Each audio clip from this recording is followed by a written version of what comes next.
Nuestras manos otra vez estrechamos, te contenta el corazón ensayándose. Todos amamos a Dios, gracias Dios.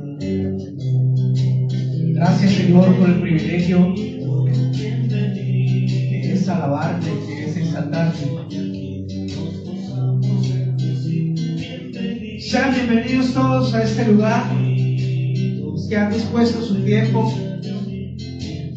su esfuerzo para hoy domingo estar reunidos aquí, escuchar la palabra del Señor y adorar el nombre de nuestro buen Dios. ¿Cuántos quieren oír una palabra de Dios esta mañana? Amén.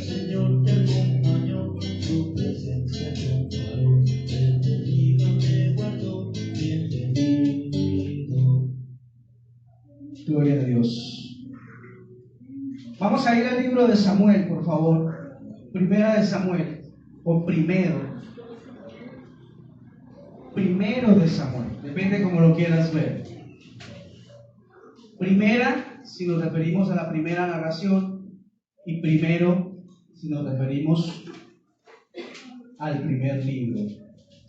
Primer libro de Samuel, capítulo 16, por favor.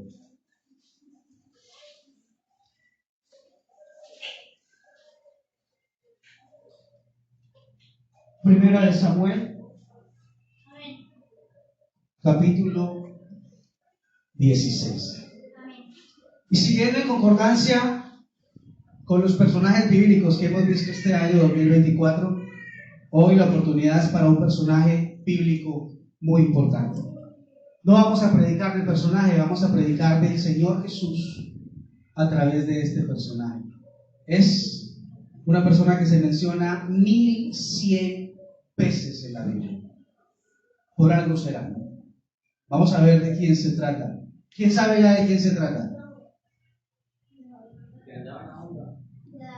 Que andaba en la onda. Sí, hermano. Así es. Primera de Samuel, capítulo 16. Dice de la siguiente manera, yo estoy en la Reina Valera. Dijo Jehová a Samuel: ¿hasta cuándo llorarás a Saúl, habiéndolo yo desechado para que no reine sobre Israel? Llena tu cuerno de aceite y ven, te enviaré a Isaí de Belén, porque de sus hijos me he provisto de rey. Y dijo Samuel: ¿cómo iré? Si Saúl lo supiera, me mataría. Jehová respondió: toma contigo una becerra de la vacada y di: a ofrecer sacrificio a Jehová he venido. Y llama a Isaí al sacrificio, y yo te enseñaré lo que has de hacer, y me ungirás al que yo te dijere.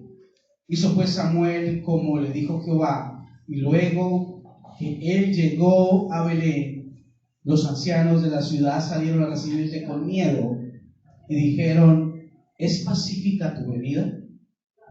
Él respondió: sí, vengo a ofrecer sacrificio a Jehová. Santificaos y venid conmigo al sacrificio. Y santificando él a Isaí y a sus hijos, los llamó al sacrificio. Y aconteció que cuando ellos vinieron, él vio a Eliab y dijo: de cierto, delante de Jehová está su ungido. Dejémoslo hasta ahí para seguir avanzando en nuestra lectura. Samuel es el profeta de Israel, un hombre escogido por Dios para ser profeta, para ser sacerdote y para ser juez. Profeta, sacerdote y juez. Fue el último de los jueces en Israel, de la era, la temporada, la dispensación, como lo quieran algunos llamar, de los jueces. Y fue juez durante 30 años en Israel. La historia de Samuel, quizá algunos que conocen un poco de esta historia, viene de un señor llamado Elcana, que tenía dos esposas, Penina y Ana. Penina tenía hijos con Elcana, pero Ana no.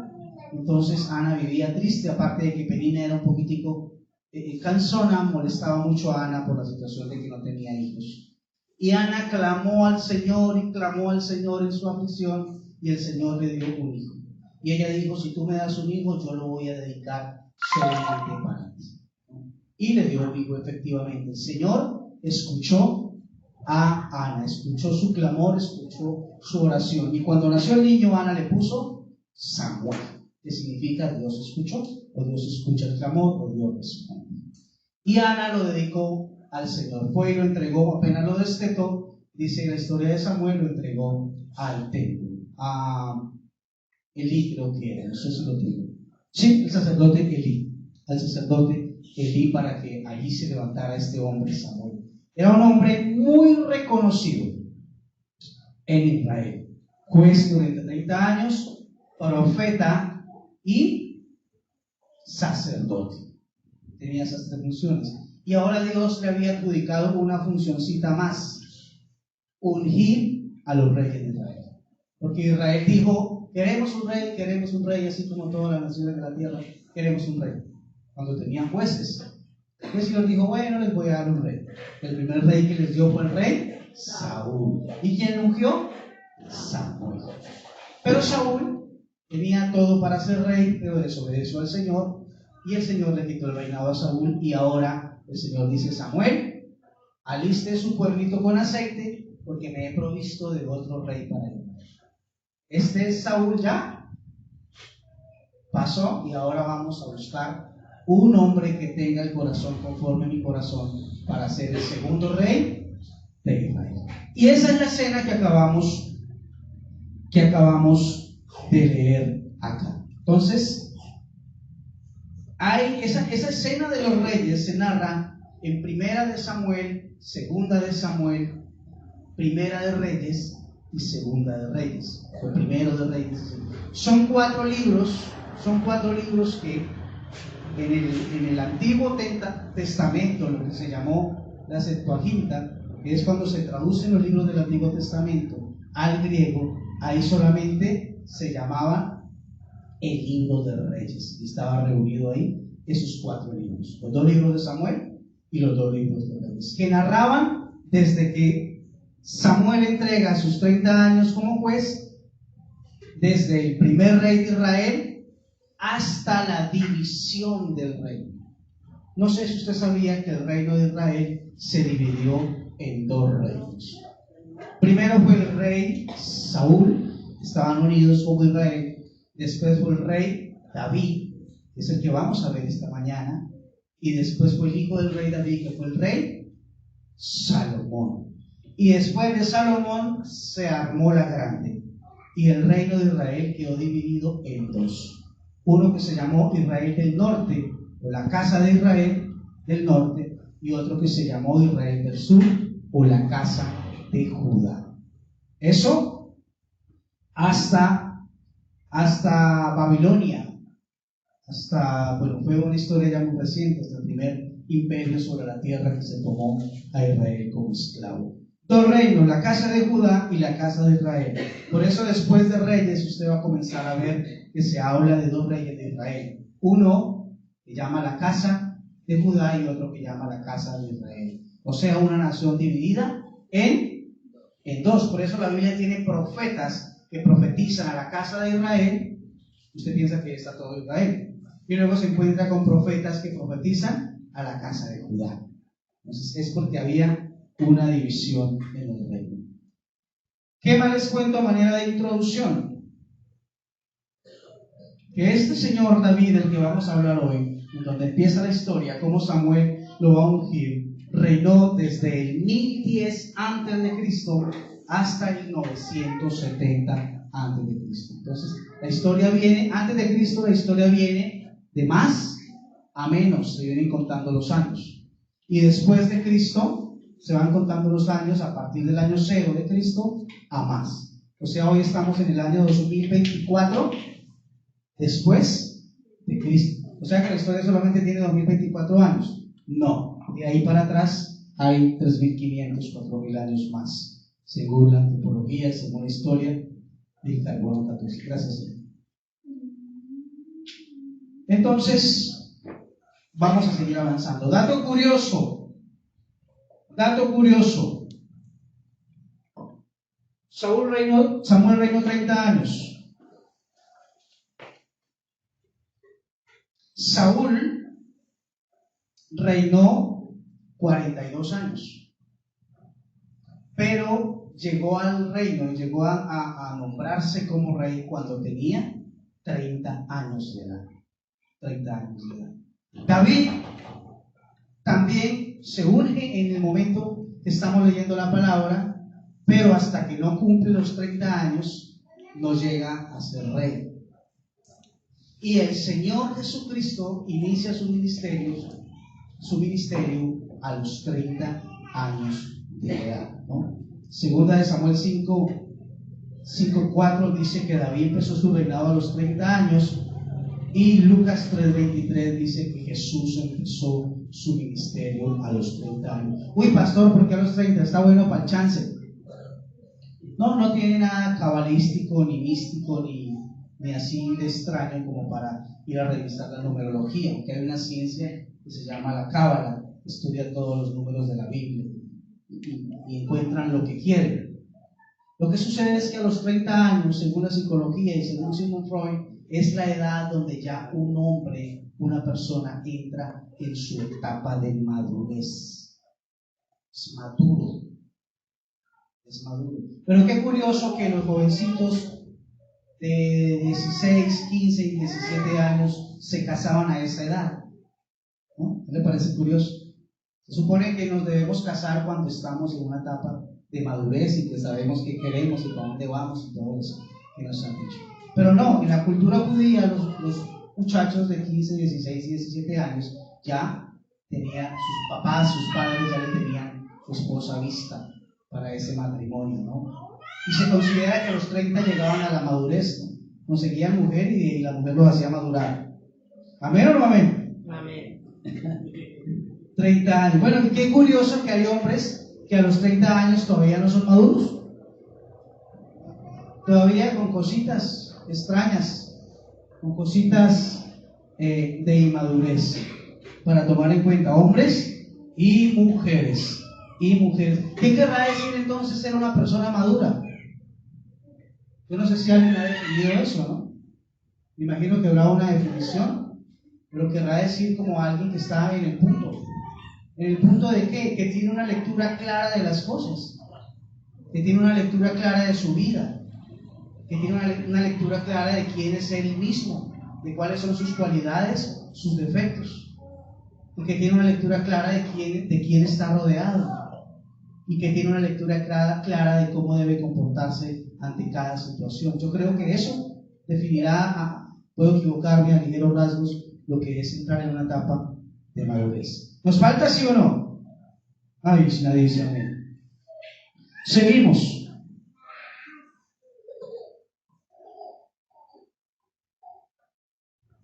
Ay, les tenía un dato curiosísimo acá, pero no vamos a meter en ese problema. Es que Primera de Samuel 13:1 dice, esto lo hablé ayer con mi esposa, dice que Saúl gobernó 2 años. Y, pastor mentiroso, y Hechos 13:21 dice que Saúl gobernó 40 años. Entonces me decía mi esposa, pero mi amor, la Biblia no se contradice, no erra. Pues sí, mi amor, la Biblia no erra.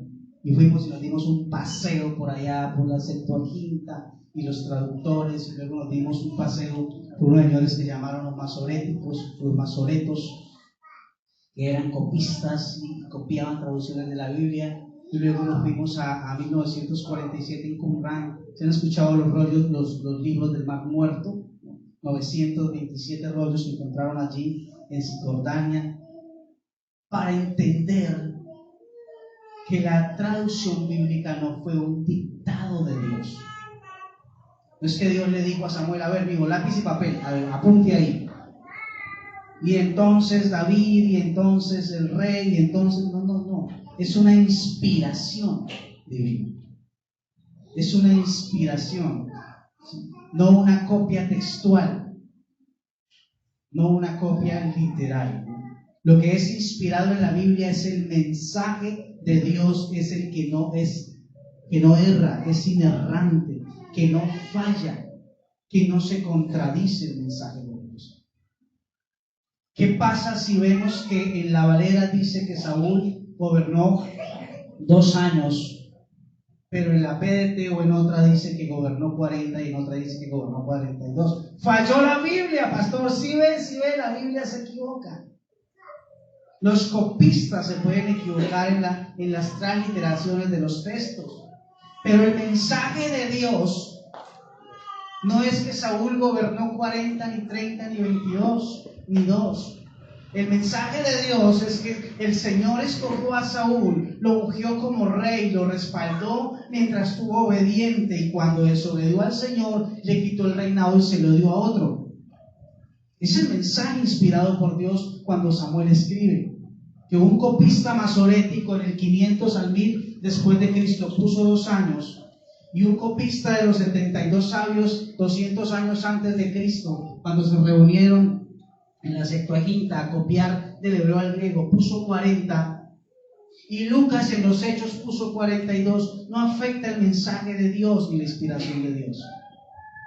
El mensaje de Dios es que Dios te respalda cuando te llama y te usa y te bendice, pero cuando le das la espalda a Dios, Dios te da la espalda a ti, y lo que te iba a dar a ti te lo da. Es el mensaje inspirado del libro, ¿no? Por si alguna vez usted lee una Biblia y encuentra un texto y luego lee la otra y encuentra otro, no voy a decir, si ve, la Biblia se equivoca y se contradice. No es así. La inspiración no fue literal, o sea, a ver, yo le doy palabra por palabra lo que tiene que escribir. ¿Amén o no amén? Amén. Bueno, ya venimos del problema ahí rapidísimo. Sigamos.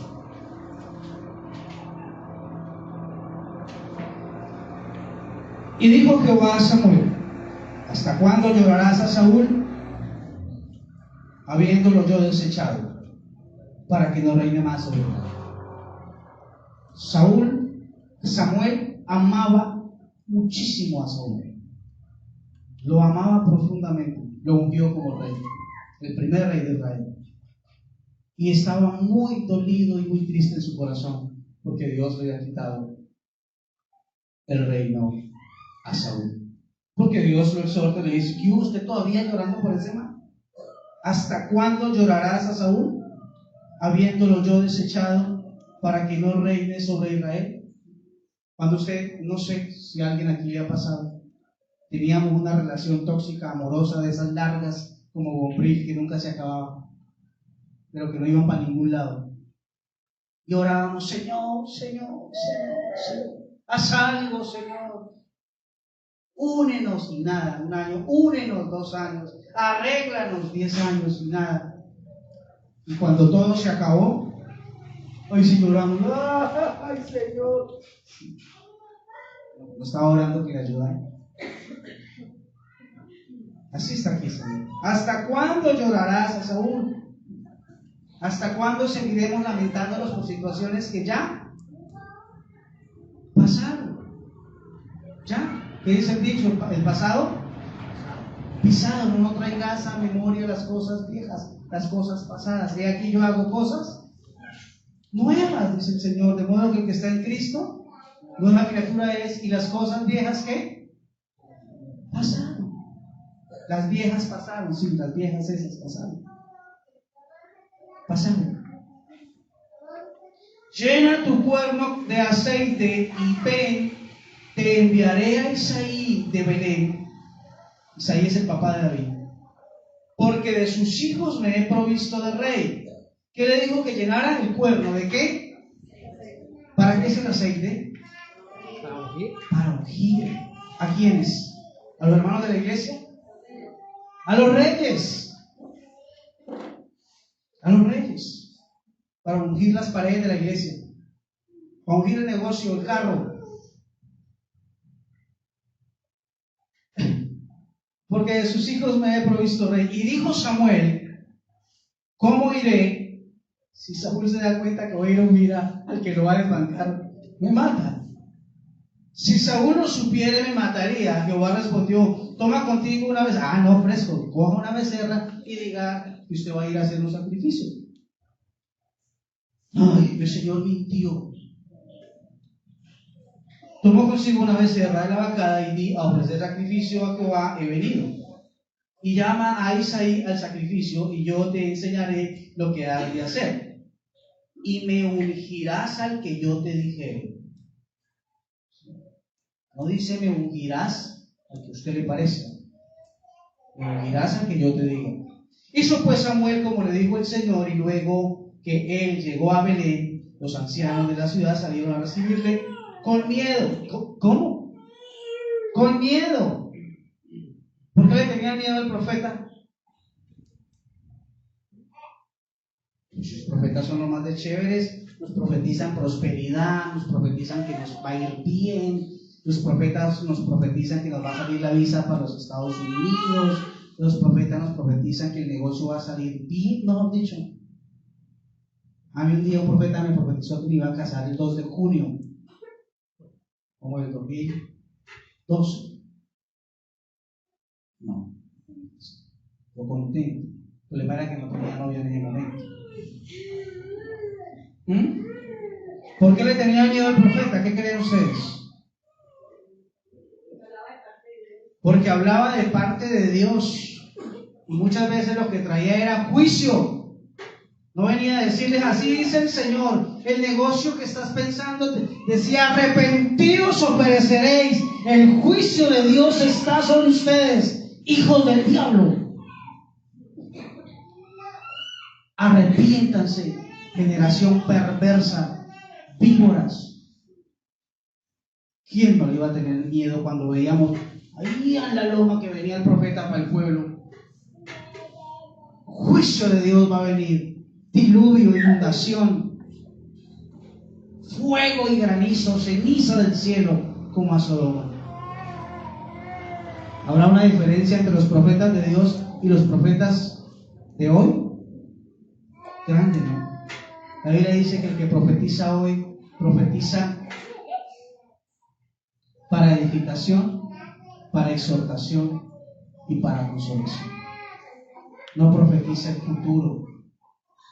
No profetiza el futuro. Eso no existe hoy en día. Existió en los profetas, le llamaban adivinos, cuando no estaba la palabra de Dios todavía circulando. Salieron a recibirle con miedo y dijeron, ¿es pacífica tu venida? ¿O ahora para que descienda fuego del cielo o alguna cosa así? Él respondió, sí, tranquilos, sí. Sí, no, fresco, no sean tortores, tranquilos. Sí. Vengo a ofrecer sacrificio a Jehová. Santifíquense. Eso sí, si tienen algo que arrepentirse, pongan a cuentas con Dios, no vais a ser aquí. Santifíquense y vengan conmigo al sacrificio. El 6 dice, y aconteció que cuando ellos vinieron, él, Samuel, vio a Eliab, un hijo de Elí, y dijo, de cierto, delante de Jehová estás ungido. O sea, Samuel vio a Eliab y dijo, ese es el que yo vengo a ungir. Míralo, Señor, viene delante de ti. ¿Ha visto el cuerno con ese aceite que trae? Ese es, ¿cierto, Señor? Y Jehová le respondió a Samuel, no, deja inventar vainas, Samuel. No mires a su parecer, ni a lo grande de su estatura. O sea, él ya era grande, así como su pastor, grande. No miren a mi parecer, por favor. No mires a su parecer, ni a lo grande de su estatura, porque yo lo desecho. Eso no era. Porque Jehová no mira lo que mira el hombre, pues el hombre mira lo que está delante de sus ojos, la apariencia, pero Jehová mira el corazón. ¡Qué belleza! ¡Qué hermosura! ¿Cuántos están aquí en la iglesia por bonitos? ¿Por feos? Bueno, todos. está aquí porque el Señor ha mirado sus corazones. El Señor ha mirado sus corazones. ¿Cuántos están aquí por saberlo? Todos. Pero Jehová mira el corazón. Verso 8. Entonces llamó Isaí a Aminadab, el segundo hijo, y lo hizo pasar delante de Samuel, el cual dijo: tampoco a este ha escogido el Señor. Tampoco. Aminadab tampoco. E hizo luego pasar Isaí a Sama, y él dijo: tampoco a este ha elegido el Señor. Van tres hijos de Isaí.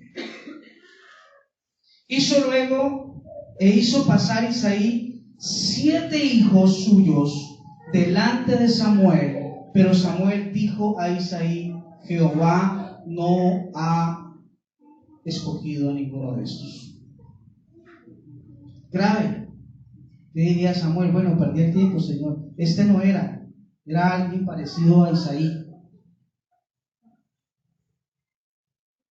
Entonces dijo Samuel a Isaí, Samuel es pilo, mira: ¿son estos todos tus hijos?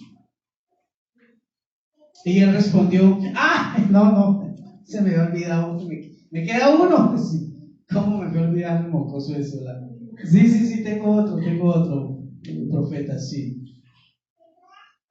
Se me olvida el nombre de él, pero tengo otro.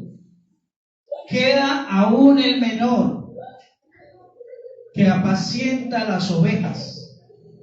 Y dijo Samuel a Isaí: envía por él, porque no nos sentaremos a la mesa hasta que él venga aquí. Envió pues por él y le hizo entrar, y era rubio, hermoso de ojos y de buen parecer. Entonces Jehová dijo: levántate y úngelo, porque este es. Y Samuel tomó el cuerno del aceite y lo ungió en medio de sus hermanos. Y desde aquel día, ¿desde cuándo? Desde aquel día en adelante, el Espíritu Santo, el Espíritu del Señor vino sobre David. Se levantó luego Samuel y se volvió a Rama. Aquí tenemos algo hermoso, hermanos. Vamos a sacar 3 cosas, 3, 4, 5 principios rápidos acerca de esta elección de Dios sobre David y de la vida de David. Lo primero que vemos es que Dios mira el corazón. Dios mira tu corazón. Hubo un momento en tu vida, o este es el momento en tu vida en que tu corazón necesita de la presencia de Dios. O hubo un momento en tu vida donde el corazón tuyo necesitaba de Dios. Y comenzó tu corazón a entristecerse, y comenzó tu corazón a humillarse, y comenzó tu corazón a decir: ok, Dios, me rindo. No dependo de mí. No depende de mis capacidades, de mis contactos, de mi familia, de lo que me puedan ayudar. Ahora solamente me rindo ante ti, porque dependo de ti. Ese es un corazón del que llama la Biblia un corazón contrito y humillado. No depende de las capacidades, no depende de cuánto sabes, ni depende de cuánto eres capaz de hacer. Depende de un corazón que tengas dispuesto para el Señor. Y David tenía un corazón dispuesto para el Señor. ¿Qué tenía David? Tenía un arpa, tenía un palo con el que pastoreaba las ovejas, y tenía muchos momentos a solas. Mientras las ovejas pastaban, ¿él qué hacía con su arpa? ¿Qué cree usted que hacía David con su arpa? Cantaba música para el Señor, adoraba al Señor. Tenía un corazón dispuesto para Dios, tenía un corazón humilde para Dios, tenía un corazón manso para el Señor. Muchos años después, David comete un error gravísimo que casi le cuesta su reino. Y escribe el Salmo 51. Y allí es donde dice: un corazón contrito y humillado no desprecies. David conocía, ¿cómo decirlo? No decir la debilidad de Dios, pero David conocía la sensibilidad del corazón de Dios. David conocía que Dios era poderoso y que era fuego consumidor, pero David conocía que un corazón humilde no iba a despreciar. David conocía que un corazón contrito, ¿qué es contrito? Es un corazón que se duele cuando peca. Es un corazón que se duele cuando falla. David sabía que cuando él fallaba al Señor y su pecado le dolía y su pecado lastimaba su corazón por haberle fallado a su Señor, él se presentaba con ese corazón contrito y con ese corazón humillado, y él sabía que Dios no despreciaba su corazón. Tenía una cercanía con Dios, tenía una comunión con Dios, adoraba al Señor con su vida, con su arpa, con su voz. No desperdiciaba el tiempo para adorar al Señor. Su corazón estaba siempre dispuesto. Dispuesto. ¿Qué debemos hacer tú y yo, hermanos, con nuestro corazón? Tener un corazón dispuesto. Es que no depende de qué tan capaz eres para llevar tu hogar, para llevar tu negocio, para llevar tu vida, para llevar tus hijos. Es que Dios no va a ver tus capacidades. ¿Qué es lo que Dios va a ver? Un corazón dispuesto. Dispuesto. A veces a los jóvenes les aterra el futuro. ¿Y qué será de mi vida? ¿Y qué será de mi carrera? ¿Y cómo será mi esposa? ¿Cómo será mi esposo? ¿Cómo serán mis hijos? ¿Quiero hijos? ¿No quiero hijos? Quiero esta carrera, pero también la otra. Y toda su vida la van a depositar sobre sus propias fuerzas, sobre las fuerzas de sus padres, sobre un billete, sobre la moneda, sobre los familiares que viven en el extranjero. Dios puede hacerlo mejor que tú. Dios puede tener algo mejor para ti que lo que tú crees, joven, niño. Dios lo único que pide de ti es que tengas un corazón dispuesto. Adulto, joven, hombre, mujer. Un corazón dispuesto como el corazón de David. Un corazón que tenía una adoración íntima. Un corazón enseñable. Un corazón enseñable. Un corazón manso, un corazón que decía: heme aquí, Señor, tú eres Dios. ¿Qué puedo yo saber delante de ti? ¿Qué puedo yo hacer mejor delante de ti? Si es que tú eres Dios, lo único que yo puedo hacer es con este palo espantar los lobos y los osos que vengan a las ovejas, y con esta arpa adorarte a ti, Señor. Es hermoso, queridos hermanos, es hermoso. El Señor Jesús hizo el sacrificio en la cruz. Murió en la cruz por tu pecado y el mío, por nosotros. La sangre fue derramada para que tu pecado y el mío fuera borrado. Murió toda su sangre, se escurrió en ese madero. Resucitó al tercer día para que tú y yo tengamos la esperanza de la resurrección y de la vida eterna. Sí y amén. Sí y amén. ¿Y qué es lo que pide de ti? Que tengas un corazón dispuesto para creer y decir: sí, Señor, sí lo hiciste por mí, sí lo creo, Señor. ¿Cómo voy a negar lo que hiciste en la cruz por mí? Mi corazón está dispuesto para creer en ti, en que moriste, en que recibiste el castigo, en que tú perdonas todos mis pecados, en que yo me arrepiento de mi maldad y de creer que lo puedo hacer mejor. Mi vida te pertenece, mi vida es tuya. Tú me la diste, tú me hiciste, no me hice a mí mismo, no me creé a mí mismo. Mi vida te pertenece, tú me puedes mejor ayudar a vivirla. Confío en ti. Sí, Señor, sí creo. Cuando nos predican la buena noticia, En Cristo hay vida nueva y hay salvación. El hombre y la mujer, el ser humano solamente tiene dos opciones: creer o rehusar creer. El que tiene a Cristo tiene la vida. El que rehúsa creer en Cristo no verá la vida. No va a ser condenado, ya ha sido condenado, dice la palabra. Cree. Tener un corazón dispuesto para creer a la palabra del Señor es nuestro trabajo. Es fácil, porque todo lo hizo Él y nos lo dio como un regalo. Por gracia sois salvos por medio de la fe, y esto no de vosotros, pues es don de Dios, para que nadie se gloríe, dice la Escritura. ¿Amén o no amén? Amén. ¿Cuántos creen en ese Dios poderoso? Amén. Gloria al Señor por eso. Sigamos. Primero, debes tener un corazón dispuesto para el Señor, como lo tuvo David en ese momento. Entonces dijo Isaú, esto en el verso 11: ¿son estos todos tus hijos? Él respondió: no, me queda uno. ¿Cuál era ese uno? ¿Qué dice? Me queda aún el menor. El menor. Segundo punto que vamos a desarrollar sobre David es que él era el menor. ¿Pero el menor en qué? En estatura, en años.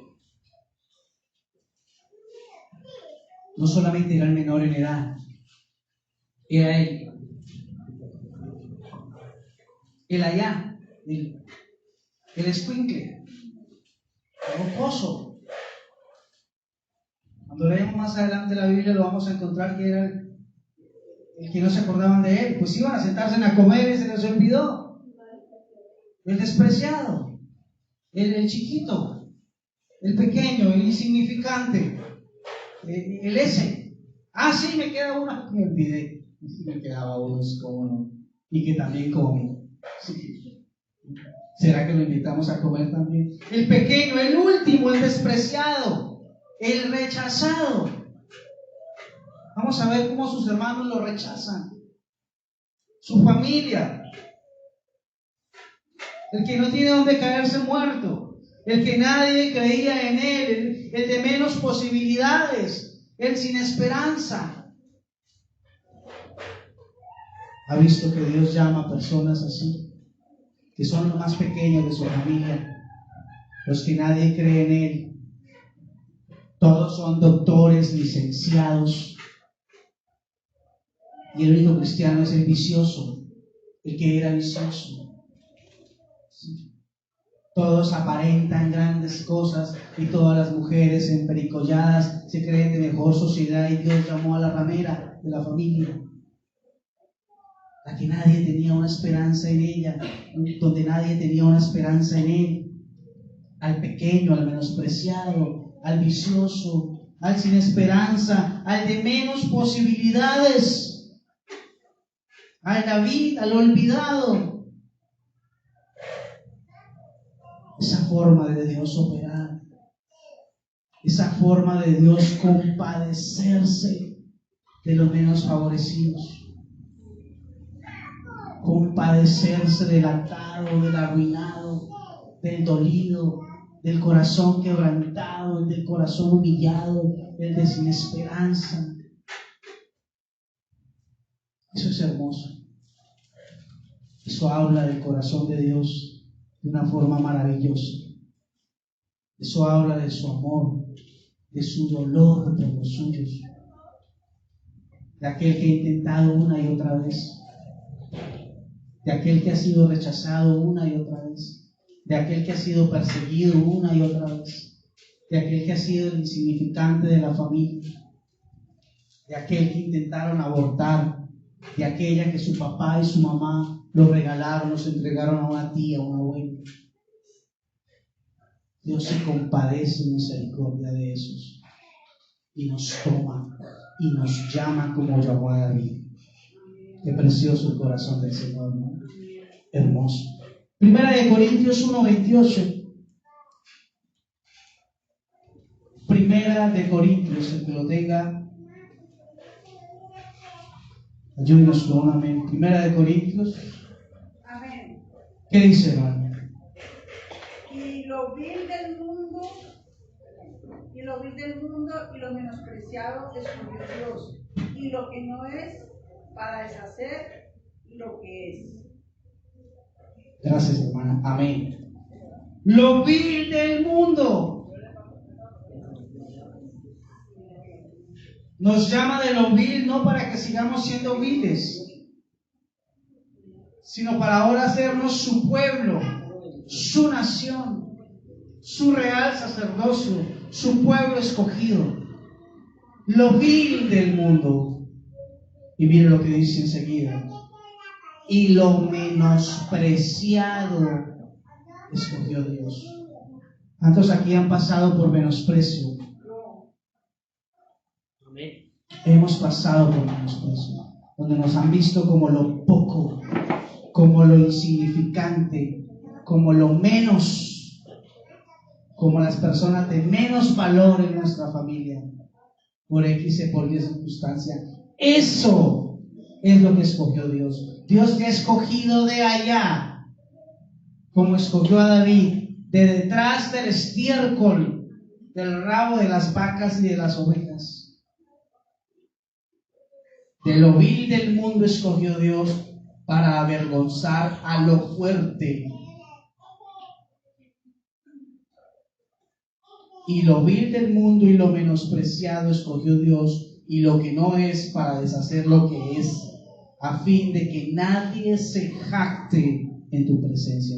Hoy que tú eres una persona nueva, que tienes una nueva esperanza, una nueva vida, nunca te vayas a jactar delante de nadie ni delante de Dios, de lo que Dios ya te empezaba a dar y de lo que Dios te dará.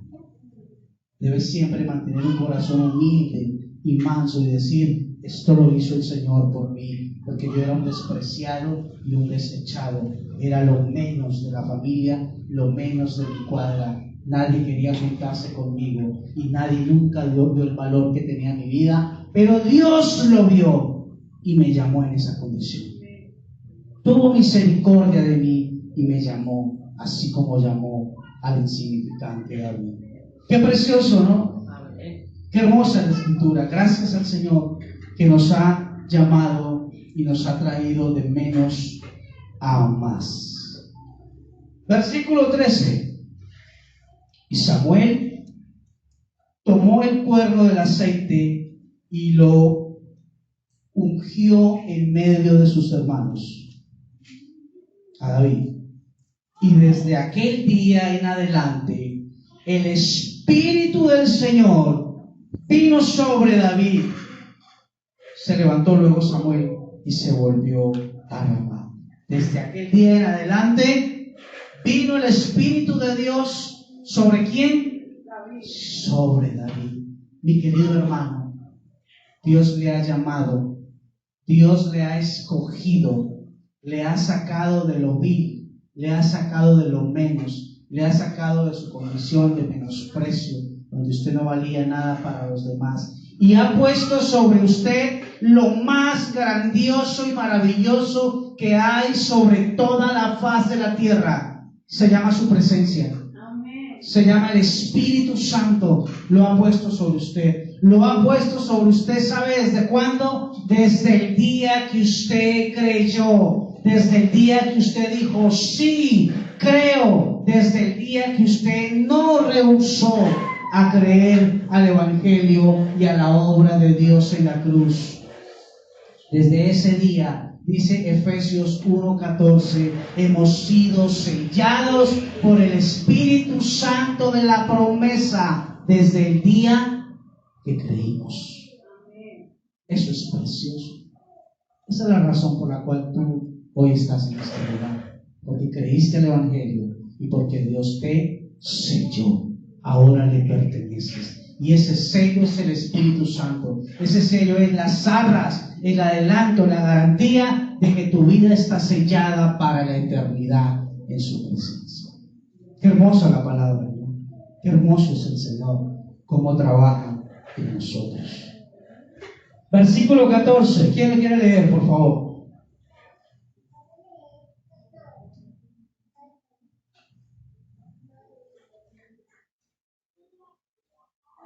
Alguien con voz de trompeta. 16:14. El espíritu de Jehová se apartó de Saúl y le atormentaba un espíritu malo de parte de Jehová. Gracias, hermana Elena. El espíritu de Jehová se apartó de Saúl. Un momentico, ¿cómo es eso? El rey anterior, bueno, todavía es rey, también había venido el Espíritu Santo sobre él. ¿Y qué pasó? Se apartó. ¿Por qué se apartó? Fue desobediente una y otra vez. Él dijo, no, yo no sé hacer mejor el trabajo que Dios, y desobedeció muchas veces al Señor. Y el espíritu se apartó. Entonces, ¿qué podemos pensar de Saúl? ¿Cómo moriría? ¿Con el espíritu o sin el espíritu? No vamos a meternos en ese terreno, si Saúl se salvó o no se salvó, pero hasta este momento el espíritu de Jehová se apartó de Saúl. No sabemos si se arrepintió. ¿Será que el Espíritu Santo se puede apartar de una persona? Al menos de Saúl sí, ¿no? Al menos la Biblia me deja ver que estaba sobre Saúl y que de Saúl se apartó. No me lo inventé yo, la Biblia dice que el Espíritu Santo se apartó de Saúl. Y le atormentaba, ahora que un espíritu malo de parte de Jehová, un demonio, lo estaba atormentando, ¿no? Es la única forma para que una persona, atormentando es una cosa y poseído es otra, yo me imagino. Pero un cristiano que tenga el Espíritu Santo no puede estar poseído por un demonio. Dan vueltas por ahí, mandan dardos y pensamientos. No fregan la vida, no pueden hacer más. Y tenemos al Espíritu Santo, a Dios morando en nosotros, ¿no? Pero este personaje, una vez el Espíritu Santo se apartó de él, hay un demonio que lo estaba atormentando. He aquí ahora un espíritu malo de parte de Dios te atormenta. Diga pues nuestro Señor a tus siervos que están delante de ti, que busquen a alguno que sepa tocar el arpa. ¿Le va a ir trabajo al muchacho? Para que cuando esté sobre ti el espíritu malo de parte de Dios, le toque con su mano y tenga alivio. Y Saúl respondió a sus criados, busquen pues ahora uno que toque bien y tráiganlo. Entonces uno de los criados respondió diciendo, he aquí yo he visto a un hijo de Isaí de Belén que sabe tocar, y es valiente y vigoroso y hombre de guerra, prudente en sus palabras y hermoso, y Jehová está con él. Ya tenía fama el muchacho. Ya tenía fama. Mis hermanos, ustedes y yo que somos cristianos, no buscamos fama, ¿verdad que no? Pero la gente nos va a reconocer de que somos cristianos. La gente va a reconocer de que hay algo en nosotros distinto a las personas del mundo. Mi esposa estaba trabajando y las compañeras le decían, ¿usted va a alguna iglesia o es cristiana? ¿Por qué? Porque se notaba que había algo distinto en ella. No es que busquemos fama, pero la gente nos va a reconocer. Nos va a reconocer. Y aquí vemos que reconocían a David. ¿Y qué era lo que reconocían? De que Dios estaba con él. Dios estaba con él. Y Saúl envió mensajeros a Isaí diciendo, envíame a David tu hijo, el que está con las ovejas. ¿A dónde estaba Saúl? David. Con las ovejas. Y Dios no lo había sacado de allá. Y tomó Isaí un asno cargado de pan, una vasija de vino y un cabrito, y lo envió a Saúl, el rey, por medio de David, el de las ovejitas, su hijo. Y viendo David a Saúl, estuvo delante de él, y él le amó mucho, y le hizo su paje de armas. Y Saúl envió a decir a Isaí, yo te ruego que esté David conmigo, pues ha hallado gracia en mis ojos. Y cuando el espíritu malo de parte de Dios venía sobre Saúl, David tomaba el arpa y tocaba con su ¿qué? Con su mano. Y Saúl tenía alivio y estaba mejor, y el espíritu malo se apartaba de él. Hermanos, ahora es el, ¿cómo se llama? El paje de armas del rey. Ya salió de las ovejas y ahora es el paje de armas del rey, y ahora es el que toca con su mano el arpa para calmar ese demonio, ese bicho que atormentaba al rey. Comienza el ascenso, comienza la promoción, a promoverse la vida de David. No dejó el arpa con la que adoraba al Señor.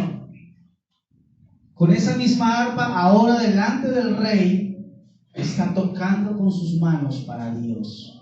Sigue adorando al Señor, aunque ya no está en la misma posición. Sigue con su corazón dispuesto, humilde, adorando al Señor en el nuevo trabajo que tiene ahora en el palacio.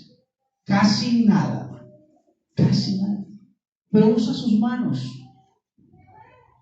Usa sus manos al igual que nosotros.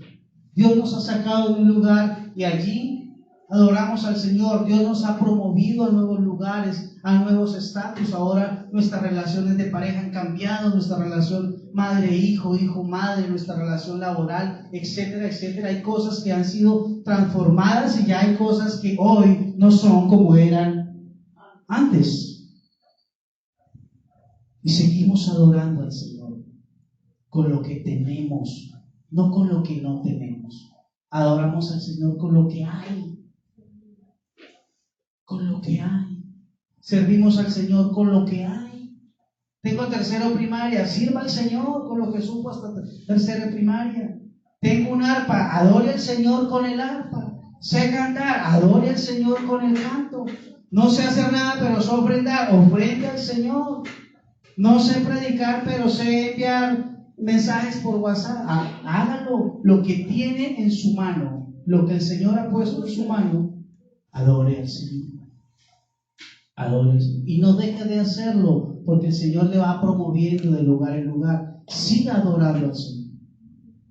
David no dijo, ya me voy para el palacio, entonces colgó el arpa y se robó su arpa. Y ahí adoraba al Señor. Qué precioso, ¿no? Qué hermoso. Sigamos, y aquí terminamos con una historia que yo sé que nadie conoce.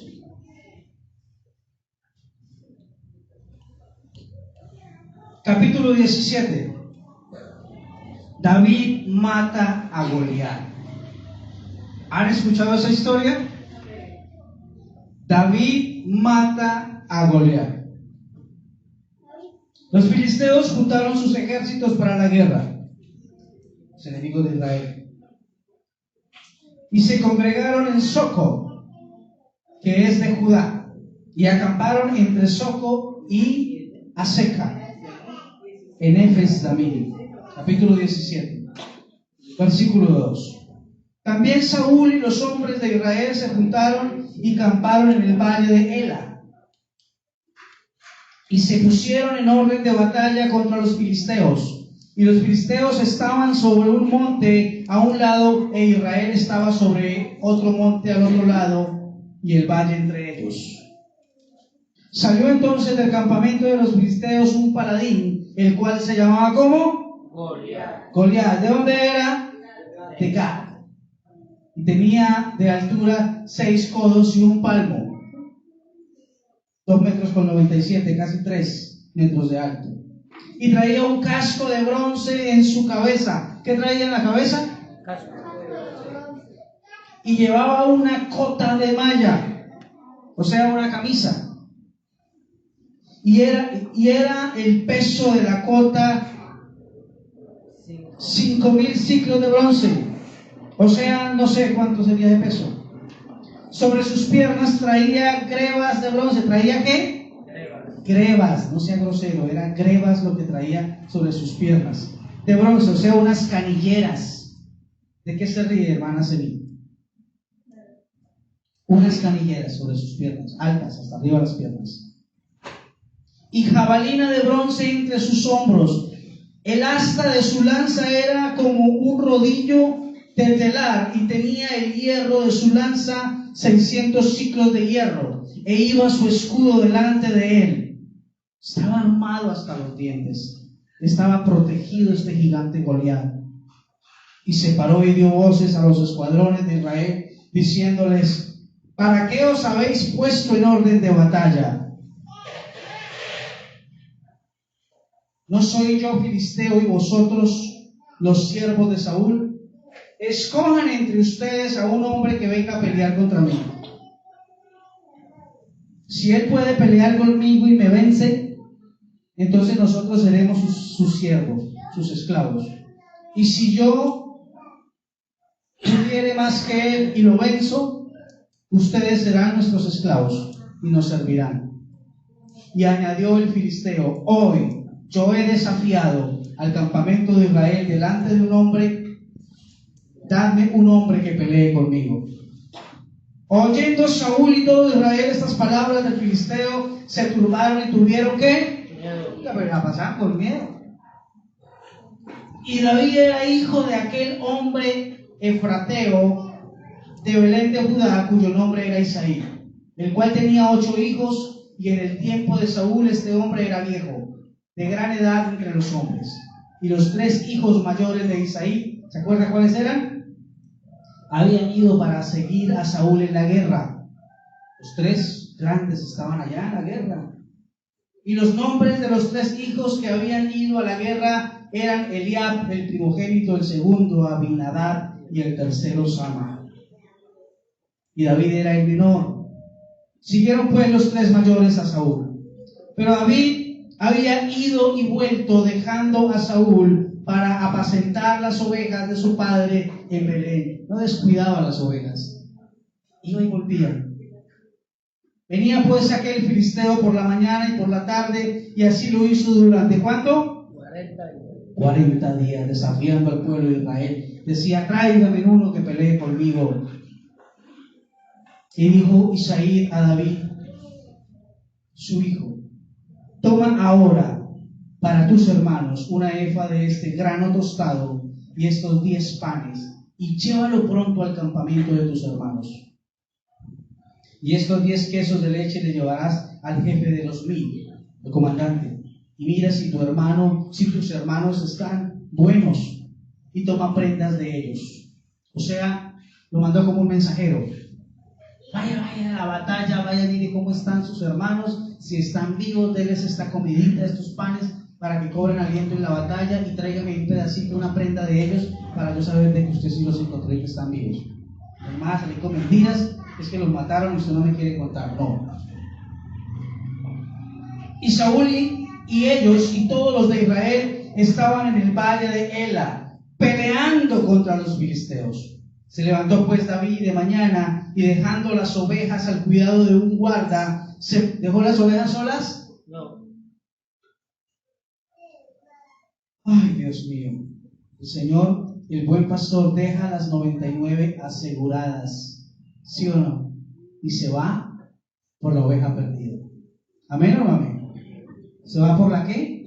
Por la oveja, la que es del rebaño. No deja las 99 y se va por la cabra. Ojo a eso. Un buen amigo mío. Y dejando las ovejas al cuidado del guarda, se fue con su carga como Isaí le había mandado, y llegó al campamento cuando el ejército salía en orden de batalla y daban el grito de combate. Y se pusieron en orden de batalla Israel y los filisteos, ejército frente a frente. Entonces David dejó su carga en mano del guarda del bagaje y corrió al ejército, y cuando llegó preguntó por sus hermanos si estaban bien. Mientras él hablaba con ellos, he aquí que aquel paladín Goliat, que se ponía en medio de los 2 campamentos, que se llamaba Goliat el filisteo de Gad, salió de entre las filas de los filisteos y habló las mismas palabras, y las oyó David. Volvió a desafiar. ¿Seguimos o vamos a comerciales? Y todos los varones de Israel que veían a aquel hombre huían de su presencia y tenían gran temor. Y cuando uno de los de Israel decía: ¿no habéis visto aquel hombre que ha salido? Él se adelanta para provocar a Israel. Al que le venciere, el rey le enriquecerá con grandes riquezas y le dará su hija. Y eximirá los tributos de la casa de sus padres en Israel. O sea, hay una recompensa para el que venza al gigante. El rey le va a dar la hija para que se case con él. Y su familia no va a pagar impuestos. Entonces habló David a los que estaban junto a él diciendo: ¿qué harán con el hombre que venza a ese filisteo y quite el oprobio de Israel? Porque ¿quién es este filisteo incircunciso para que provoque a los escuadrones del Dios viviente? Y el pueblo le respondió las mismas palabras. O sea, le dijeron: David, el rey dijo que el que venza al gigante le va a dar su hija y su familia no va a pagar impuestos y le va a dar gran reconocimiento. Y el pueblo le respondió las mismas palabras diciendo: así se hará al hombre que le venciere. Y oyéndole hablar Eliab, el hermano mayor de David, su hermano mayor, con aquellos hombres, se encendió en ira contra David y dijo: ¿para qué has descendido hasta acá? ¿A qué vino, mocoso? ¿A qué vino usted acá? ¿Para qué has descendido hasta acá? ¿Y a quién has dejado aquellas pocas ovejas en el desierto? Yo conozco tu soberbia y la malicia de tu corazón, que para ver la batalla has venido. Tremendo. Tremendo. David quiere hacer algo. Y viene el hermano mayor, el que se cree que sabe más, el que se cree que puede más, el que se cree que tiene más y que todas se las sabe, y lo mira y dice: ¿Usted cristiano? Dice que cristiano y que le va a ir bien ahora porque es cristiano. Y que piensa que es que el pastor le va a arreglar la vida. Usted que fumaba marihuana allá en la olla. Usted que a todas las mujeres que ha tenido les ha cascado. Usted que no sirvió para nada. No falta el criticón. Acuérdese cuando usted hacía tal cosa. Vaya, mijo, ¿con quién dejó las ovejitas? Con ese desprecio que le hablan, ¿no? ¿Con quién dejó las ovejitas allá, papito? ¿Usted qué hace acá? Usted no debe estar acá en la iglesia. Usted es más pecador que el diablo. ¿No le han dicho eso? Usted ahora dice que oigo. Y se le burlan a uno. Y entonces David no les hizo caso. Hermanos, van a haber personas que van a sentir envidia de usted cuando le vean crecer, cuando le han visto que usted es una persona nueva, cuando ven que Dios comienza a promoverlo. Ahora, si usted es el que está viendo que otros están creciendo y que Dios ha estado promoviendo, no le dé envidia como los hermanos de David. Diga: gloria a Dios por mi hermano que crece, gloria a Dios por mi familiar que es cristiano y ha avanzado, gloria a Dios por el que consiguió su casita, gloria a Dios por el que le salió un nuevo trabajo, gloria a Dios por el que consiguió mujer y se casó. Es porque quizás todavía no ha llegado su tiempo, todavía no ha llegado su hora. Siga como David con su arpa adorando al Señor. Siga como David ahí donde el Señor lo sacó. Siga como David adorando. El Señor le va a promover, el Señor le va a hacer crecer, el Señor le va a llevar a nuevos y delicados pastos. Amén. Me perdí. Yo conozco tu soberbia y tu malicia. ¿Será que David era soberbio y había malicia en su corazón? El hermano le dijo eso. Mentiroso. ¿Usted cristiano? ¿Usted con lo violento que es? ¿Usted con lo chismosa que es? ¿Usted 7 maridos has tenido y el que tiene no es tu marido? ¿Usted cristiano? Hermano, Dios ve tu corazón. Un corazón dispuesto, un corazón contrito, un corazón humillado. No escuche a los envidiosos, no escuche a los mentirosos, no escuche a los criticones, porque le tengo una mala noticia. Siempre van a haber criticones, siempre van a haber mentirosos y envidiosos, y siempre va a haber gente que te va a querer menospreciar y que te va a decir que no puedes. Eso siempre va a existir. Pero tú mantente como David, Colocando los ojos en ¿quién? En el Señor. Como decía Moisés, como viendo al invisible. Hermano, no caerá en saco roto tu esperanza puesta en Jesucristo. ¿Amén o no amén? Terminamos. Y apartándose él hacia otros, preguntó, verso 30, preguntó de igual manera, y le dijo el pueblo las mismas respuestas de antes. O sea, David preguntó por tercera vez: venga, ¿qué le va a dar el rey al que vence este día? Lamentablemente nosotros necesitamos que nos estén repitiendo las cosas una y otra vez. Cristo murió por ti. Me voy de la iglesia porque nada, es que tomé una cerveza y tengo mucha vergüenza. Que Cristo murió por ti. Que un corazón contrito y humillado no desprecia a Dios. ¿Te dolió haberle fallado al Señor? Sí, pero me da una vergüenza. ¿Crees que la sangre de Cristo te limpia y te lava? ¿En serio quieres volverlo a hacer? No, yo quiero caminar. Levántate y que nada te acuse. Si insistes en tu pecado, Dios te va a disciplinar, porque ahora por la fe en Jesucristo pasaste a ser adoptado hijo de Dios. Lo hablábamos anoche, Alex, en su casa. Sí va a haber disciplina si insistimos en nuestro pecado y en nuestra maldad, porque el Padre al Hijo que ama, disciplina, corrige, pero debes seguir adelante. Una y otra vez hay que repetir que tu pecado fue castigado.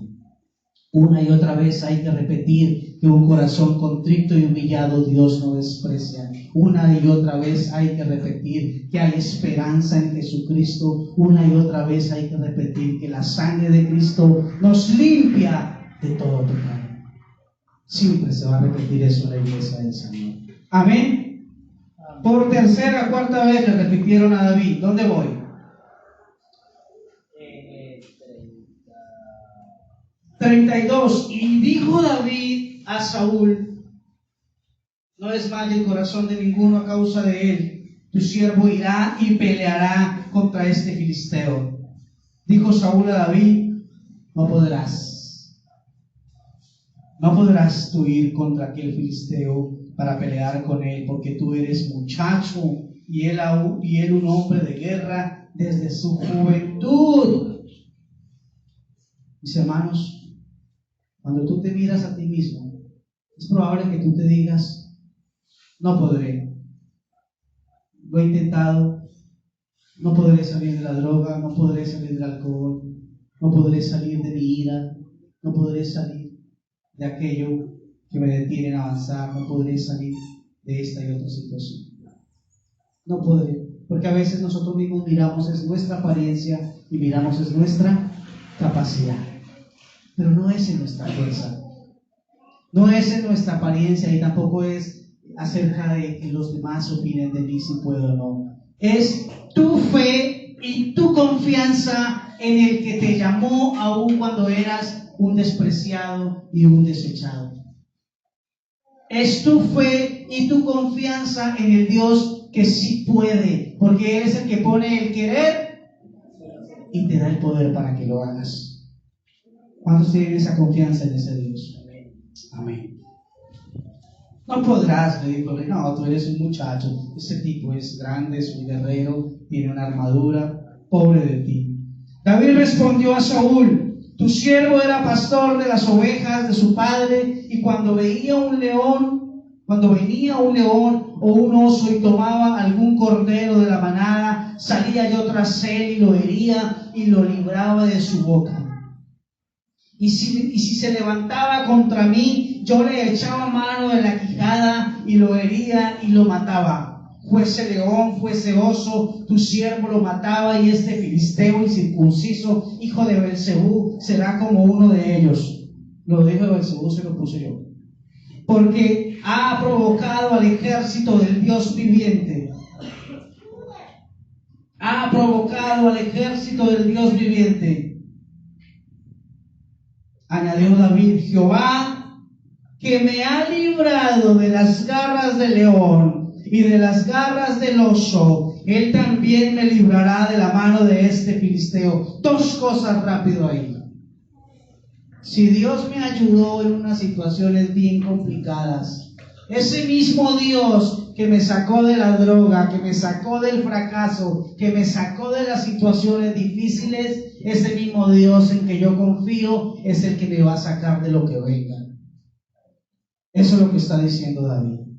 ¿Amén o no amén? Eso es lo que está diciendo el Señor. Y lo otro que está diciendo es que Dios lo había estado preparando con los osos y con los leones mientras cuidaba las ovejas para enfrentarse a cosas más grandes.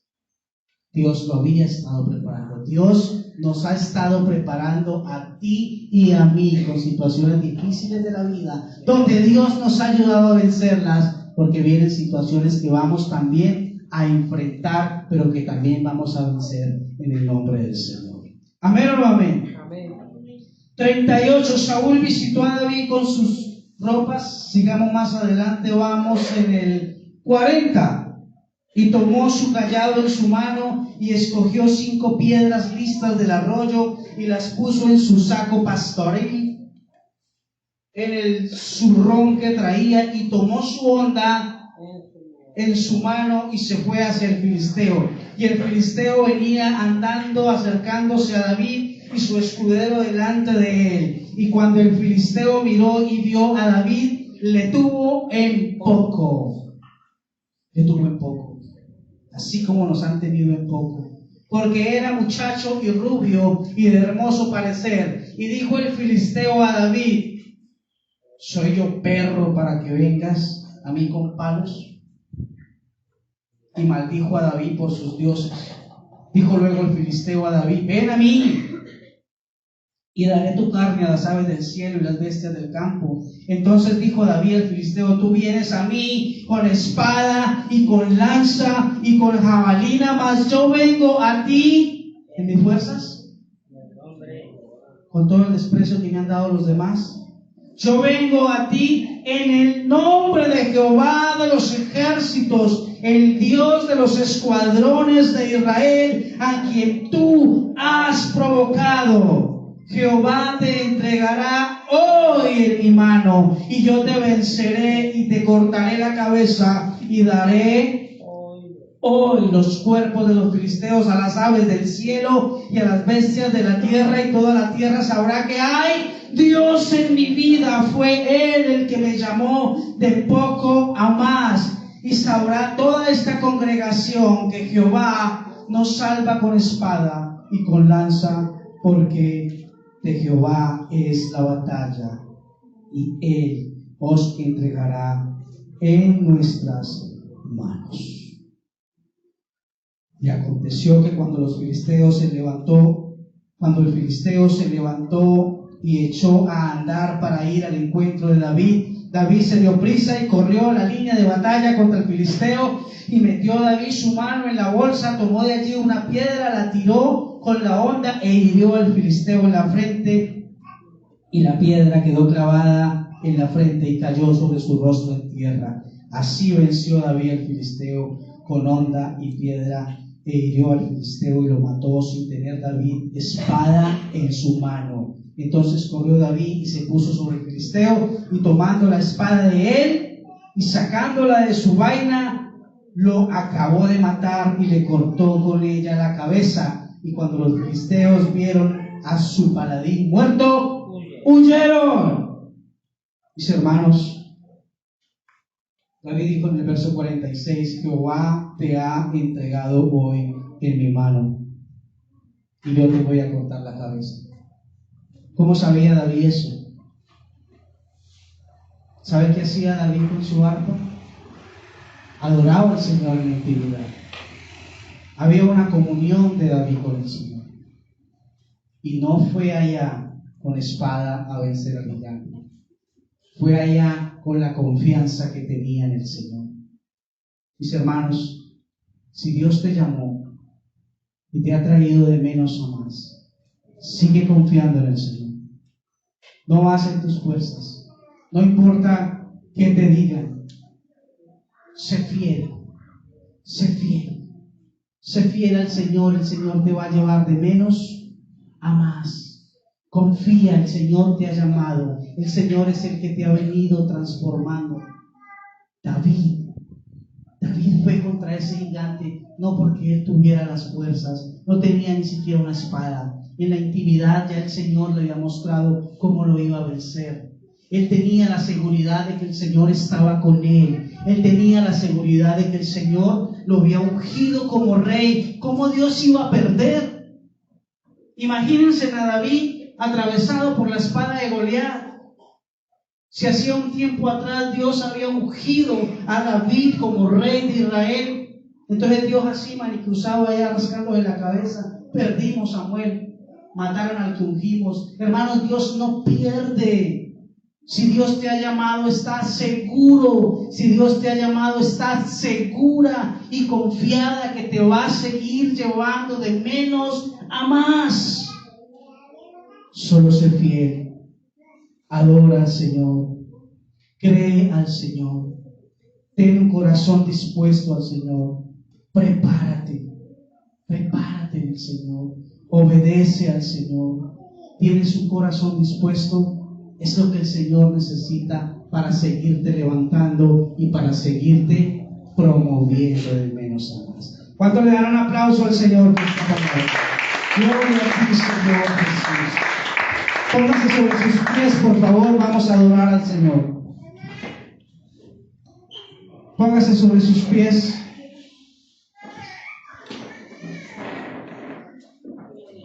Cierre sus ojos allí donde está y ore conmigo al Señor. Guarde silencio ante el Señor un segundito.